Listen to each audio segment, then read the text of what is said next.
Another Earth by David Evans and Landau, originally published in If, Worlds of Science Fiction, May 1963.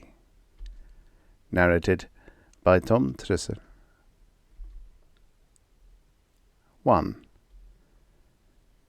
Lieutenant Colonel Philip Snow, flight surgeon, USAF, and test director of the Area Medical Laboratory, was pacing the study floor in his quarters, asking himself for the dozenth time in the past half hour what had happened to Richardson during the test that afternoon. He was no stranger to problems. He had been living with them for the past few years, and they had been problems the like of which had never before challenged the ingenuity of man. For he was the head of a small community of men, scientists like himself, medical specialists of all kinds, psychologists, electronic technicians, physicists, pressure engineers, mathematicians, and so on, each one of them an acknowledged expert in his particular field, who had worked together with one end in view: to send a man into space and bring him back safely to Earth again. To put it more excitingly, to enable man to take his first step toward the conquest of the universe. The result of their labors to date was the capsule, a bottle-shaped contraption which occupied the center of the laboratory floor. It wasn't very big, just big enough to contain a man enclosed in a spacesuit, lying on a couch surrounded by instruments. But there wasn't a square inch of the capsule itself, the spacesuit, and the instruments, which hadn't presented innumerable problems, the solving of which had been the result of endless research and theorizing and testing. And in the same way, and almost to the same extent, there wasn't a square inch of the man, too, which didn't present problems, all of which must be solved before he could be sent into space. And so, in test after test, one of the chosen astronauts had lain on the couch in the capsule, wired through his spacesuit to the dozens of dials and graph recorders on the consoles at which sat the watching specialists. It seemed there was nothing that could happen inside his body that they could not know about. They could read every flexing of his muscles, every heartbeat, every tiny shifting of temperature, every reaction of his blood and of his complicated nervous system. On the encephalograph, they could even detect reactions in the mass of grey matter which was his brain. Any sign of tension there, and above all, any symptom of the strange phenomenon of which so little was yet known, and which was called the break-off, the eerie sensation of complete isolation from Earth, the trance-like apathy and indifference to survival that can attack not only high-flying pilots, but deep-sea divers, the rapture of the depths, and sometimes it was accompanied by hallucinations in which strange forms and sounds were seen and heard. In the case of Lieutenant Hamilton Richardson, USN, there had been no mysterious troubles of this kind. In fact, no troubles of any kind at all. Aged 36, he had been one of the first of the astronauts to volunteer. He had passed with flying colors every one of the grueling preliminary tests, mental and physical, and as far as could be judged by science, he had seemed to be the perfect specimen, mentally and physically, for the job. In the many tests made with him inside the capsule, nothing had gone wrong with him. There had been no signs of fatigue or failure of any kind.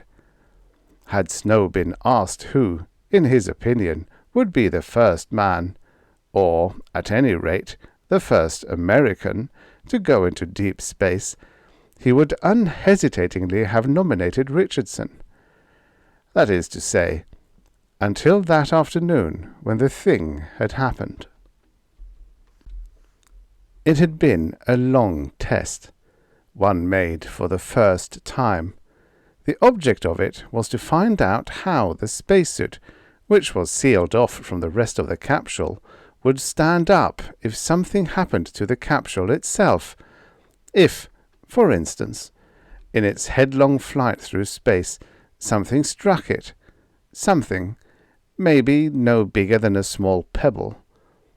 The odds were that in collision with even so small a meteor, the shell of the capsule would be punctured, and within a minute or less, the atmospheric pressure inside it, fixed at about 5,000 feet above sea level, would be reduced to zero. In other words, the capsule would become a vacuum in which nothing on Earth could live. The astronaut would then have to depend upon his spacesuit, which, being pressurized, and being really a capsule within a capsule, with its own supply of oxygen, would be the one hope of survival. That day, the test had consisted of the puncturing of the capsule. At a given signal, the pressure inside it had been reduced to that of 50 miles above the Earth's surface, in other words, to zero, by pumping out the air inside it. Richardson, the ace of the astronauts, had been chosen for this important test. It had gone well. With the other scientists at their dials, Snow, seated at the big console of literally dozens of dials, the only one to be connected with Richardson by sound and speech, had given the signal.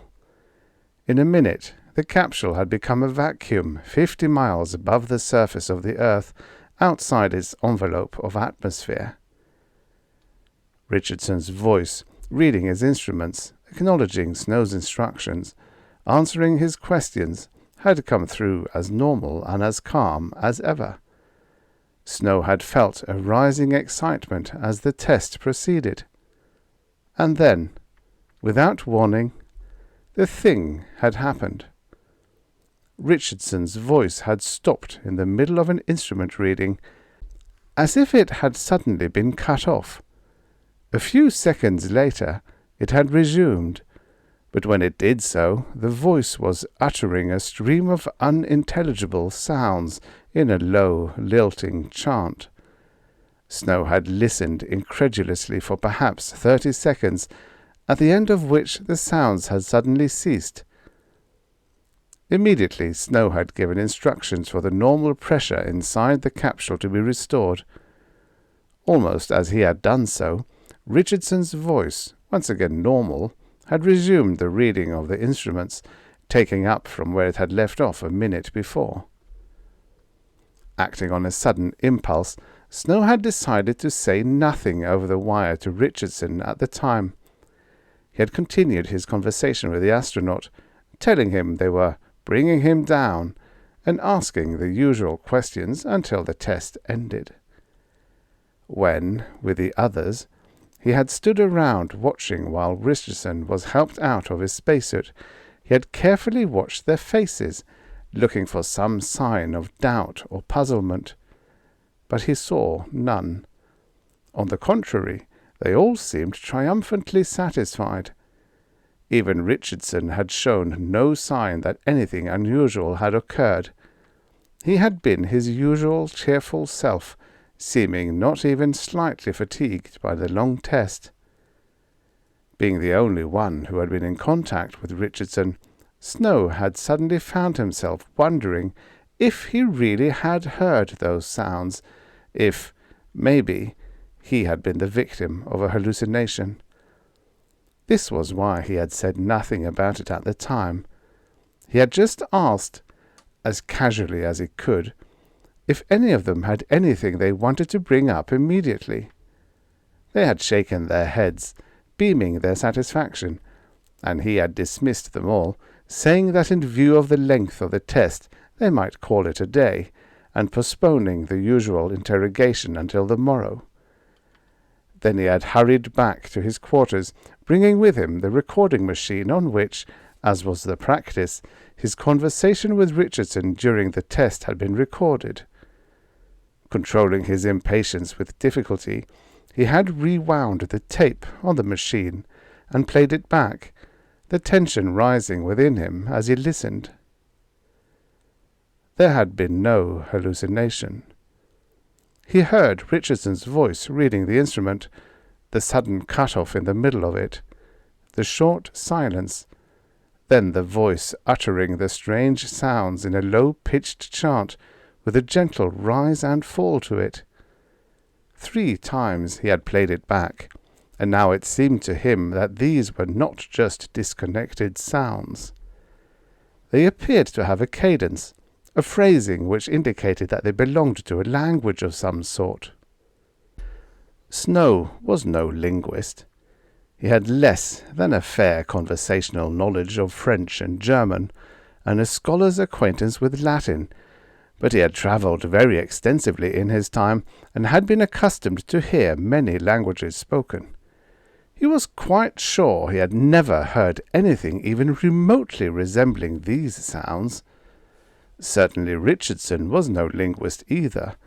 He was third-generation American from British stock, and all he knew about languages was what he had learned in school. Then where had those sounds come from? Were they a language? And if so, what did they mean? How could this happen to a man like Richardson without his knowing about it? Did it mean that here was, after all, something strange about him which the man himself might not even know about, and which might mean that he was not fit for the project? This last question worried Snow more than the others. He went to the telephone on his desk and dialed the Richardson bungalow. The voice of Richardson's pretty wife answered him. "Yes, Sandra Richardson here." "Hello, Sandra. Phil Snow calling. Is Ham there?" "He's in the shower singing his head off. Shall I get him?" "No, it isn't important. I just wanted to ask him again if he feels all right after the test. It was rather a long one, and I wondered if he might feel tired or—" "Tired? He seems even more full of pep than usual. Was the test so very long then?" "Yes, it was. That's why I called, and just to tell him it was a success. I haven't checked all the reports yet, but it looks good. And you say he's as usual?" "Yes. Why? There wasn't anything." No, nothing at all. Just as I said. I'll be seeing you." He rang off, hoping that nothing he had said was now making Sandra Richardson suspicious, and resumed his pacing up and down the floor. Now another question came into his mind. The same test would be run several times again before final conclusions could be made. Should he wait for them to see if this thing happened again before starting anything with Richardson and his colleagues? But even as he asked himself the question, he knew the answer. If this never again happened in any future test, the fact would remain that it had happened once, and could not be forgotten or brushed aside. It must be cleared up. Something had happened to Richardson's mind. He decided to take Abe Franstein, his head psychologist, into his confidence. As he dialed Franstein's bungalow, he recalled with a sense of comfort that the brilliant little man was not only a world authority in his particular subject, but that he was said to be able to read, write, and converse in a staggering number of languages, some of them obscure Oriental dialects. When Franstein answered the call, Snow asked him to drop in for coffee after dinner. 2. "Well, I must say," said Franstein, as they sipped their coffee, "yours is the first glum face I've seen around here since that test this afternoon. Here we are, within sight of our goal at last, and look at you. Weren't you satisfied?" "Before I go into that," Snow replied, "there are a few things I want to ask you." "About the test?" "In a way, but principally about Richardson. Have you ever had any reason to suspect that there is anything unusual about him?" "In what way?" "In your line." Franstein produced an enormous meerschaum pipe and proceeded to fill it from an untidy plastic pouch as he replied, "Yes, there is one very unusual thing." "There is?" "He's got a very rare type of mind. It's probably perfectly balanced." The little man lit his pipe and continued, "The vast majority of us have some sort of imbalance, mentally. He hasn't.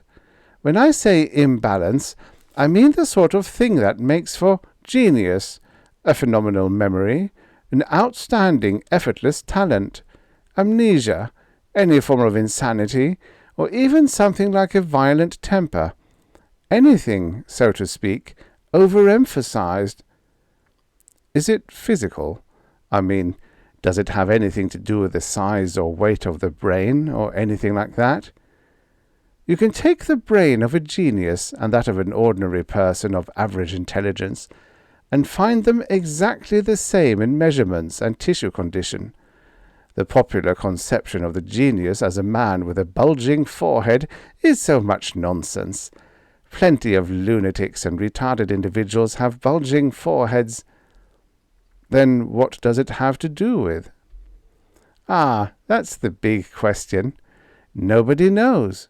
You can take two men, equal physically in every respect, equal in upbringing, education, health, and with the same sized brain.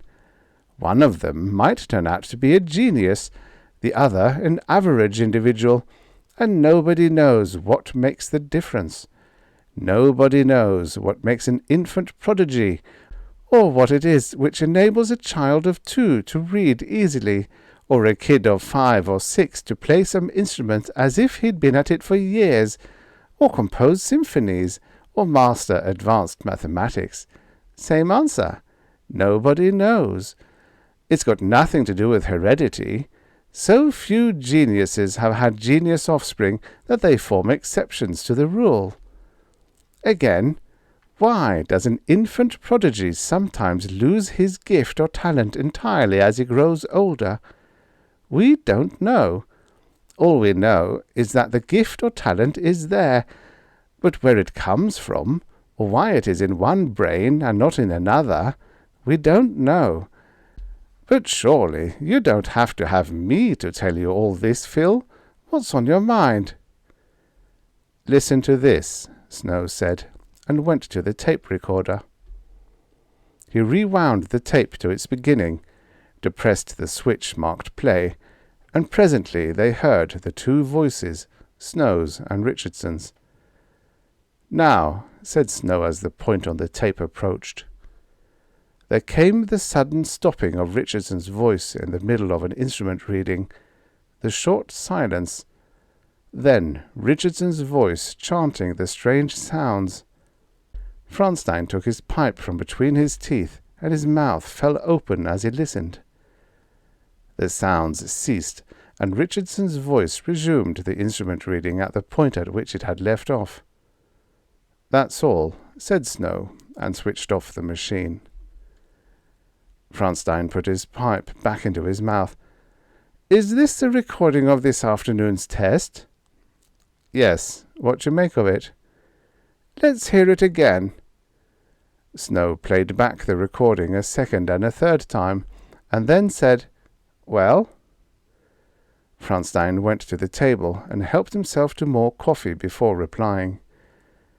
"It's a new one on me," he said presently. "I've got about 1,000 recordings of languages and dialects from all over the world, and not one of them is anything like that." "You think it is a language, not just sounds?" "That we've got to find out, but I'd say, offhand, it's a primitive form of a language of some sort." "Then how the devil does it come out of a man like Richardson, who's never spoken anything but English, nor his forebears, for that matter?" Franstein shrugged his shoulders. "How does great music come out of a child of 6, and so on? Same question, same answer. Nobody knows. Have you spoken to Richardson about it?" "No. I rang his bungalow just before dinner and spoke to Sandra. Richardson was in the shower, and she said he was feeling fine. I didn't tell her about this, of course. Then it couldn't have been some sort of mediumistic trance. They usually feel the effects of that sooner or later. You're not suggesting spiritualism, are you? And in Snow's voice was a note of amusement. Don't laugh at it. If it's never been proved, neither has it been disproved. And that touched off a discussion which went on for 2 hours. It covered many theories, many beliefs and faiths, all of which Franstein spoke learnedly and with great respect.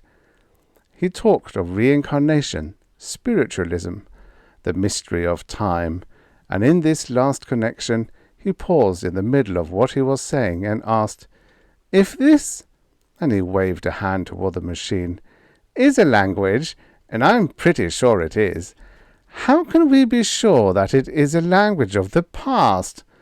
Why shouldn't it be one belonging to the future? All languages change with time. We'd probably find it very difficult to understand the English spoken 10 centuries ago. What if this is the English that is going to be spoken 1,000 years hence?" To all of which Snow listened with the skepticism of the exact scientist, and Franstein, quick to notice this, went on, "You think yourselves clever, you exact scientists, and so you are. You can do a lot of things. You can split the atom, measure the stars, estimate the life expectancy of the sun. You have conquered distance. You have surrounded us with miracles like radio, television, invisible rays, and all the rest of it. Presently, you will conquer space and colonize the planets, and so it will go until it will seem to you that you will know everything. And you will, too, except for one thing. The one final mystery, the last secret of the universe, man. And that means you and me, and any human being, from a bum of Skid Row to the president. Man is the eternal unknown quantity, and you've never had a more clear demonstration of this than what happened to Richardson this afternoon. Oh, I know what you've found out. You know all about man, his insides, his glands, muscles, nerves, brain, and so on. You can even display him on a table as a bucket of water and little piles of salts and minerals, and you can point to them and say, 'That is what man is made of.' Only the other day I was reading about some scientist who thinks he's on the verge of producing a cell of life in a test tube. You may even do that, and you may find out one day how to put the water and the salts and the minerals together again and make a man.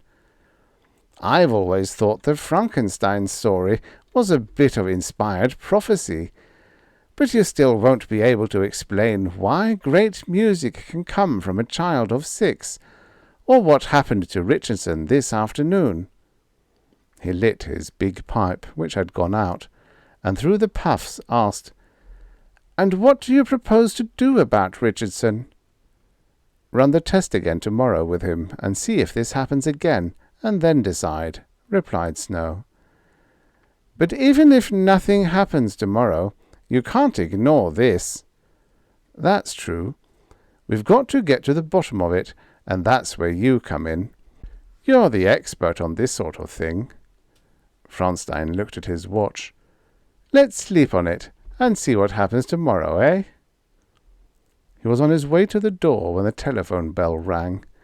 Snow picked up the receiver, and he heard him say, "Sandra?" "What?" "I'll be right over. I've got Abe Franstein with me. I'll bring him with me. Don't worry, dear." Snow hung up. "Something's happened to Richardson," he said.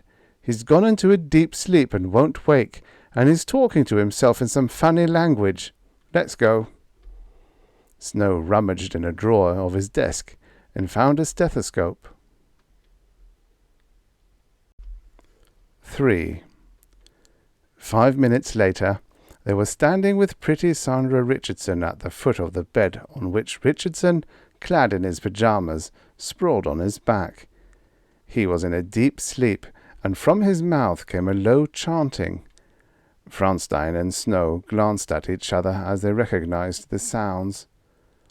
Snow tried to wake the astronaut, gently at first, then less so, but it had no effect. He used his stethoscope on heart and lungs, drew back an eyelid and examined the eye beneath, felt the brow. "When did this happen?" he asked the anxious Sandra.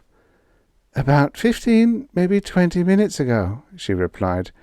"We came in here and undressed, and I used the bathroom first. When I came out, I found him like this." "How's he been all the evening?" "Fine, just as I told you when you rang. Tom and Betty Morland came for dinner, and we played canasta. Is he all right?" "As far as I can see, yes. Heart, lungs, eyes all right, no fever. I guess we'll just have to wait till he wakes." They went into the sitting room, and Sandra left them to make coffee. "He's living through something," Franstein said. "Pity you haven't got the recorder here." "I thought the same. I'll get it." Snow left, and Franstein wandered back into the bedroom and leaned over Richardson. Now he was sure this was a language, and that the sleeper was conversing with someone in his sleep. The expressions changed on Richardson's face rapidly, as they do on the face of anyone during a conversation.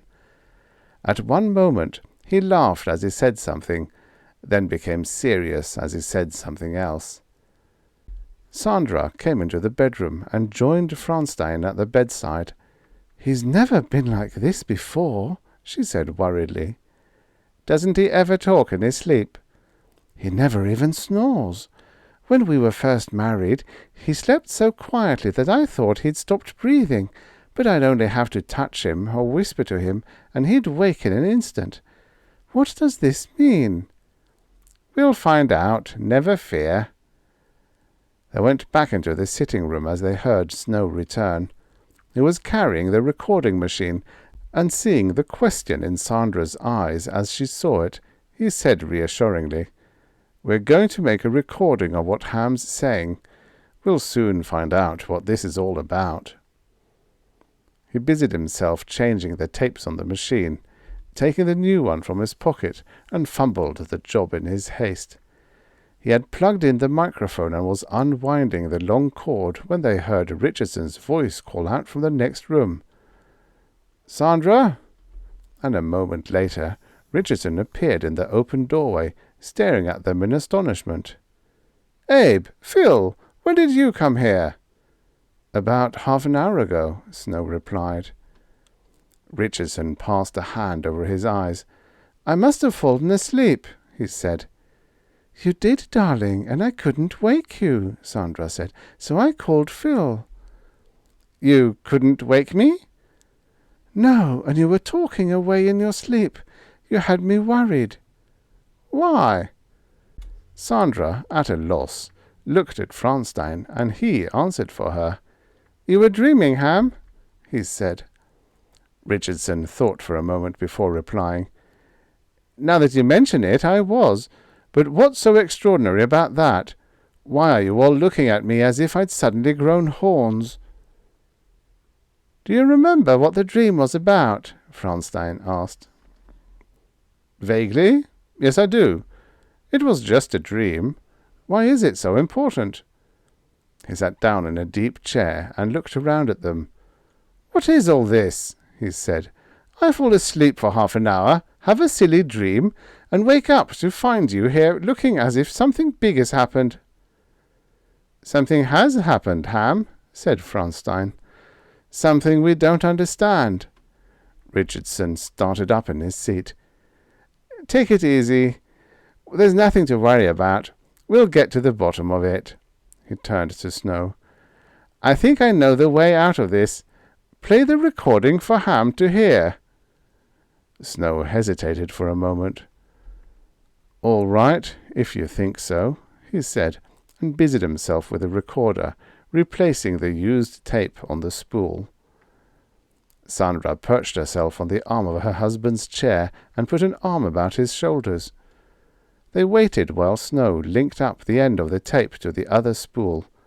He pressed the play switch, and presently there came the voices of Snow and Richardson. "That's this afternoon's test," Richardson said. Franstein nodded, and they continued to listen. Then came the chanting sounds, and when he heard them, Richardson's expression changed to one of amazement. Snow switched off the machine.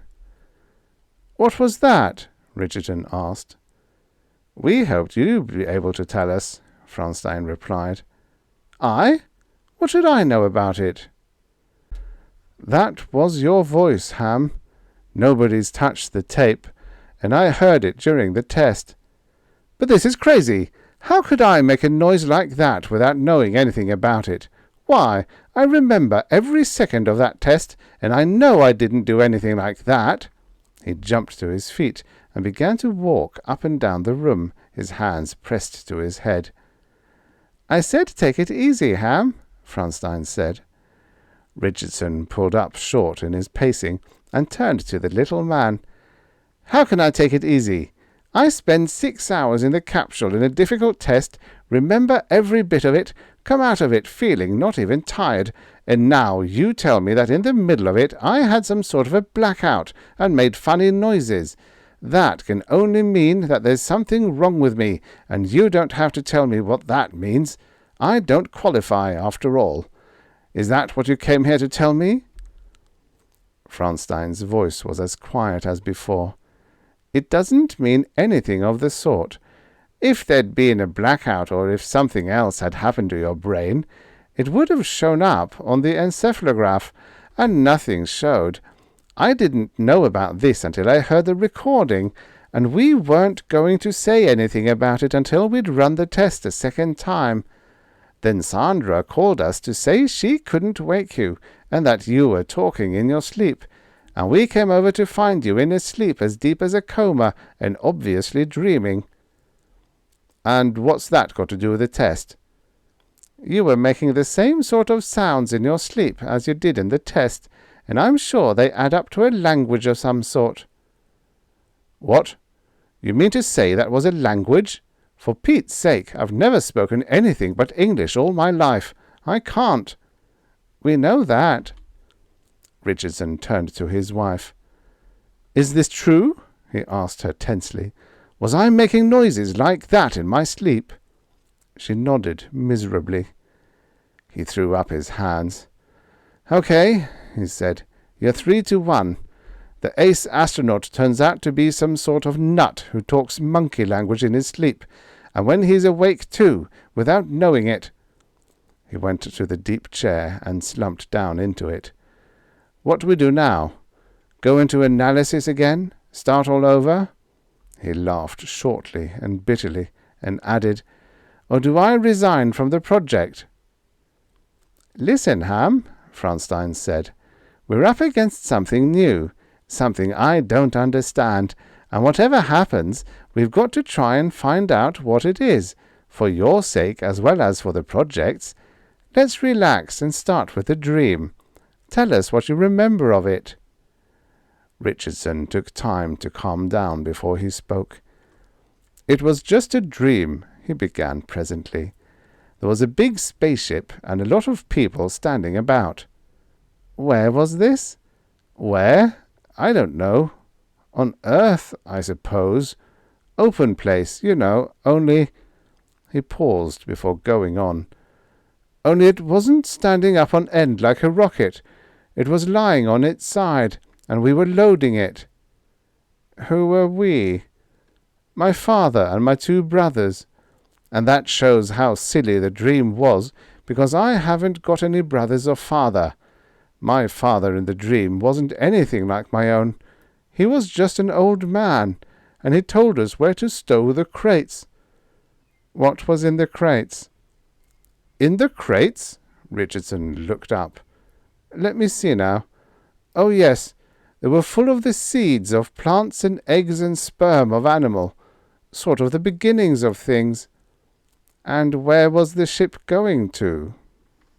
Again Richardson concentrated before replying. "To another Earth," he said. "That's right. The old guy, our father, said that this one was going to be destroyed by some disaster, and the people standing about were laughing and jeering and saying the old man was crazy." "Do you know what sort of disaster was going to happen?" asked Franstein. Richardson looked at him, and suddenly a smile formed on his face. "Now I know where that dream came from," he said. "Remember that book, On the Beach? The story about how everyone on Earth was wiped out by nuclear fallout. That's it. I remember wondering when I read it if some of us would be able to go to another planet before anything like that happened here. And I remember thinking, too, that we'd probably take things like seeds and so on with us, and even the ova of animals, and that by then we'd probably know how to preserve them, freeze them, or something of the sort." "We can do that now," Snow said. "Well, there it is then," said Richardson, smiling again. "There's the explanation." "It explains the dream, all right," agreed Snow. "But what about the sounds, particularly those you made in the capsule?"